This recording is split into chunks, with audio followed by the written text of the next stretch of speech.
Salve, senhoras e senhores nacionalistas! Estou de volta para conversarmos mais um pouco a respeito desse magnífico país em que vivemos. Muito bem. E é magnífico realmente. A única coisa que estraga o Brasil é exatamente esse comando político verticalizado que nós possuímos. Se não fosse por isso, seríamos uma grande nação. Mas, hoje, sexta-feira, dia 11 de março de 2022, nós acordamos aí com reajustes cavalares nos preços dos combustíveis e uma situação econômica que já era grave torna-se ainda mais grave porque teremos aí certamente aumento de inflação, teremos aí aumento de preços absolutamente generalizados e nós sabemos quem são os maiores prejudicados com isso. E hoje não estou nem somente me referindo aqui a classes mais desabastecidas. Nós temos que começar a pensar também na classe média aí, que começa também e já vem há algum tempo aí sofrendo bastante. E o endividamento anda bastante alto. Muito bem. Eu gostaria de chamar a atenção dos senhores para um pouco além aí desse reajuste nos preços, que é exatamente o seguinte. Se nós formos analisar hoje, né, o controle do capital da Petrobras, nós vamos ver que o governo, a União, possui 36% do controle, 18% do capital é controlado por investidores brasileiros e 45% controlado por investidores estrangeiros. Já na questão aí das ações ordinárias, nós vamos ter que os investidores brasileiros são apenas 8%, os investidores estrangeiros 41%, e a União possui 50,26% de controle das ações ordinárias da Petrobras. E o que isso significa? Isso significa, em média, cerca de 20 bilhões de reais todos os anos entrando para os cofres públicos, para os cofres do governo. Porque como o maior acionista da Petrobras, o governo brasileiro recebe de volta os seus dividendos e, assim, perfaz aí uma média de mais ou menos 20 bilhões aí todos os anos. Muito bem. Aonde quero chegar com isso? Quero chegar com isso que, apesar do governo e dos governos, né, todos eles desde a redemocratização do país, dizem que esse dinheiro é destinado para Bolsa Família, dizem que esse dinheiro é destinado para melhorias no ensino, dizem que esse dinheiro é investido na saúde.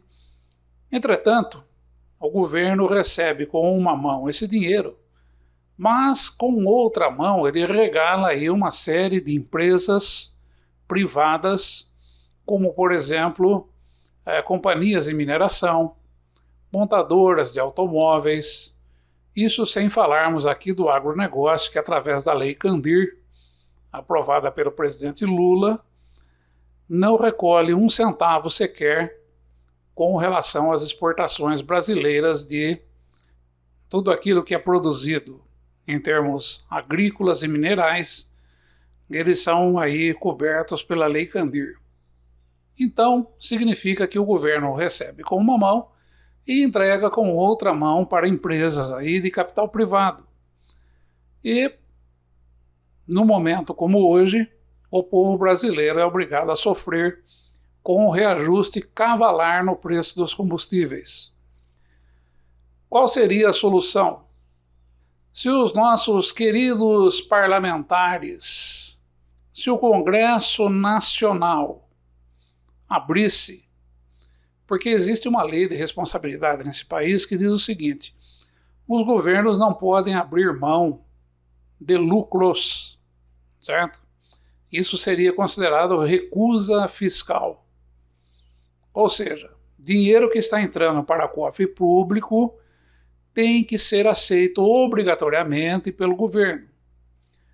Entretanto, eu acho absolutamente inadmissível que o governo, por exemplo, na questão de questões estratégicas, como os combustíveis, não possa deixar este lucro de 20 bilhões dentro da Petrobras para que seja abatido o preço para o combustível interno, não é?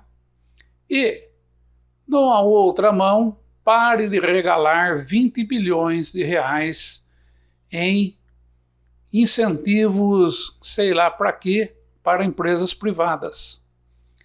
Esse seria o caminho lógico para se fazer isso, não é?